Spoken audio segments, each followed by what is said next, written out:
болғалы тұр. Енді Қытай туралы тағы бір ақпаратты айта кетейін. Мына баяғыда Хрущев пен Маудың ерегесінен Қытай халқы сорлаған болатын. Хрущев бір жиналыста, білмеймін, сайттан өздеріңіз қарап алыңыздар, бір жиналыста отырып, мына Совет одағы болат өндірісінде Америкадан деді ме, Англиядан озу керек дейді. Англиядан деді ғой деймін. О заманда енді Англия деген енді үлкен мықты ел.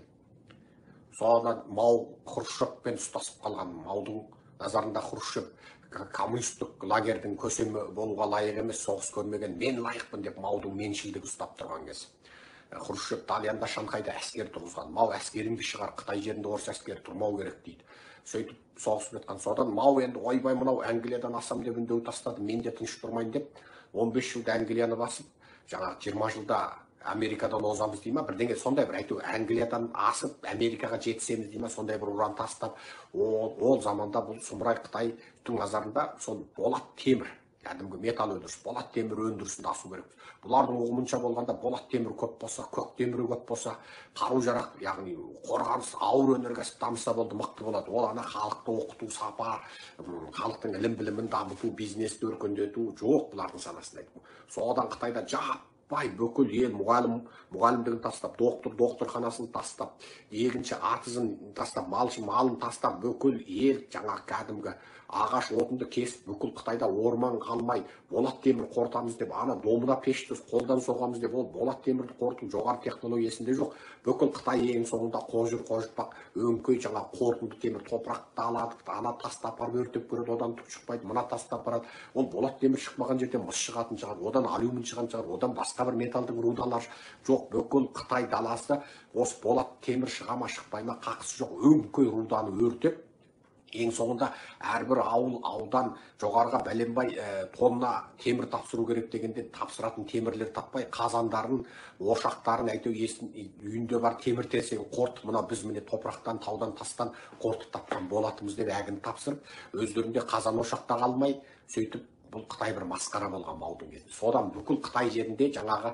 дәу домна пештері, жаңағы топырақтан салған домна пештері, сары кірпіштен салынған домна пештер қалып, экология ойрандалып, болатты жаңағы ағаш отымен өртеміз деп бүкіл орманды қиратып, ашаршылыққа ұшырап, аштыққа ұшырап өздері экологиясы құрып, сөйтіп ең соңында қалған ол. Сол Хрущев пен Маудың саяси, коммунистік, социалистік лагердегі бәсекелестігінен туған дүние болатын. Енді мына сұмырай Си Цзиньпин тағы бір бұйрықты бере қалды. Америкадан озу керек деп. Қытайдың жалпы ішкі өнім құны Америкадан асу керек дейді. Оны Америкадан қайталасады. Америка міне ауруға байланысты шектеуді алды, халықтар еркін жүр, ресторандар жұмыс жасап жатыр, өндіріс қалпына келді, тіпті бетке киетін тұмшаны да алып тастады, тұмшаланбау, енді ұшақтарда да тұмшаланбайтын заң етіп жатыр. Президент анау шәншіманы мәжбүрлейтін заңды нетем деп еді, ең жоғарғы сотта оны қабылдамай қойды, оны мәжбүрлеуге болмайды деп. Америкада өндіріс қайтадан артып келе жатыр. Мына обадан кейінгі өндіріс қайтадан артып өсіп келе жатыр. Ал Қытайында қаладарды жауып құрсаулап жатыр. Ол қайтып өндірісті арттырады. Ендігі мәселе бұл Америка несімен артып тұр? Бұл болат темірден емес. Аяғыда Қытай сол болат темір деп жатқанда Америка мен Англия болат темір өндірісін тоқтатып қойған. Себебі ол экологияны бүлдіреді де, одан жаңа болат темірді өндіретін елдерден арзанға болат темір сатып алуды тоқтатты. Олар ол кезде ғылым білімге кетіп қалды. Чип жасауға, космос, IT технология, компьютерге кетіп қалды. Мына жасанды ақыл парасат, заводтағы өндіріс автоматты компьютермен басқарылатын деп олар кеткенде Қытай жынды ұқсап сол Совет екеуі сол ауыр өнеркәсіп болат темірмен деп еді. Ол заманда болат темірдің орнына каучукты пайдаланып, оның орнына жаңа неше түрлі қорытпаны пайдаланып, мына жаңадан шыққан өнеркәсіп елдер Оңтүстік Корея, Тайвань, Сингапур өндіріске шығып, елдер ғарышқа ұшып жатқанда, бұл орыс пен Қытай сол ана өңкей топас сауатсыз ауылдан шыққан жаңағы сол коммунистер мына дүниеде не болып жатқанын білмейді, ғалымдардың бәрін жаңағы сөзін тыңдамайды, өңкей бұйрық формашылдық номенклатуралық әміршілдік жүйеден шыққан. Советте Қытайда сөйтіп халқын жаңағы біресе ана саяси күреске, біресе мына саяси күреске салып, лаң болып жатқан кезде елдер чип жасап, кішкентай тырнақтай чиппен басқаратын жүйе жасап, өндірісті автоматтандырып, өндірісті жасап, жеңіл техниканы жасап, экологияны бүлдірмейтін өндіріс жасап, тіпті ракетаның жанарзатына дейін экологияға зиянсыз жанарзат ойлап тапқанда, орыс пен Қытай сол өз боғын өзі езіп, оттап түшіп, шовинизммен ауырып, басқа елді жаулаумен ауырып, Ауғанстанға орыс шабуыл жасап, ол Ауғанстанға жасаған соғысынан бүкіл мемлекеттің экономикасы күйреп, сөйтіп бытқып Қытай Вьетнамға соғыс ашып, Корейге көмектесеміз деген атпен Корейге әскер жіберіп, 1 миллион Қытайдың жаңағы бейгүнә халқы сол Корейде өлігі қалды. 1 миллион адам өлді. Сонда анау Американың генералының өзі таңырқады ғой, Құдай-ау бұйрық береді дейді коммунистер. Анау жұп-жұқа киім киген әскерлер дейді, ана қақаған аязда жұп-жұқа, қыстық киім емес, кәдімгі күздік киіммен жұқа.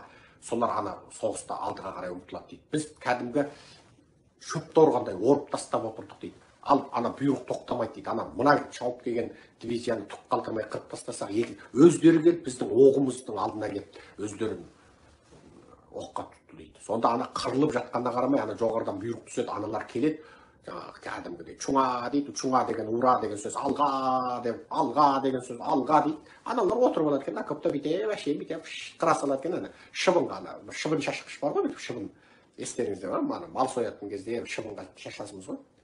Сөйтсе ана шыбын ұсап қырылып қалады дейді. Бала бүйтіп отырып, кока-коласын ішіп, жаңағы KFC-ін, Макдональдсын жеп отырып, факю деп қойып бүйтіп ата салады екен, бүйтіп ата салады. Ана қытайлар чуңа деген 1 миллионын қырып тастаған ғой, 1 миллион. Міне.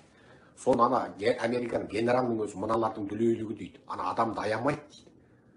Америкалықтар сонда бүйтіп коласын ішіп, қыра салған бітті. Міне, адамның құны жоқ.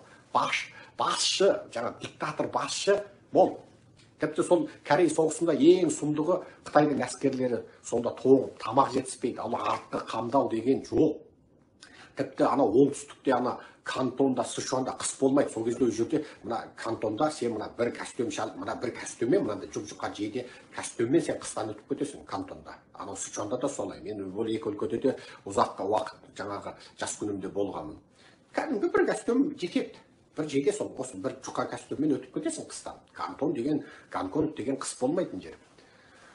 Сол жерден әскерді пойызбен тасып ала аққар көк мұзда қыста Корейге алып барады ғой соғысқа. Оғыларға қыстық киім, қыстық бәтіңке, анау сыртта окопта отырғанда оранатын не азық-түлік жоқ.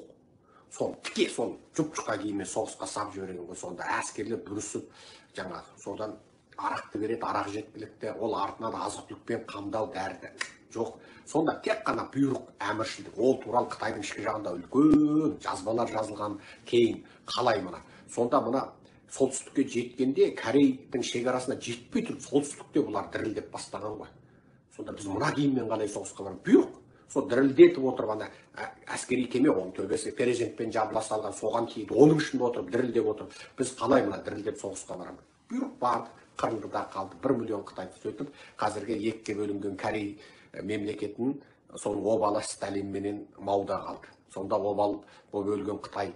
Енді сол міне Қытайында сол мына Си Цзиньпин өзінің амбициясын іске асыру үшін, өзінің 3-ші мәрте тақта отыру үшін бұл сұмырайда мына тұтас Қытайды міне өстіп карантин қылып ең өркениетті деген қаладарының бәрін жаптырып, адамдар қырылып, міне Қазақстанда елдер жүр ғой міне.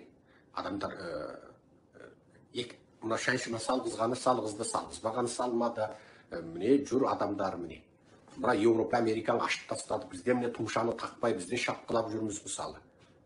Бітті қысқасы, Қытай бітті, құрдымға кетті. Менің айтайын дегенім осы. Аман сау болыңыздар. 41 минут сөйлеппін. Сіздерде қайырлы түн, бізге қайырлы күн болсын. Құрметпен Серікжан Біләшұлы.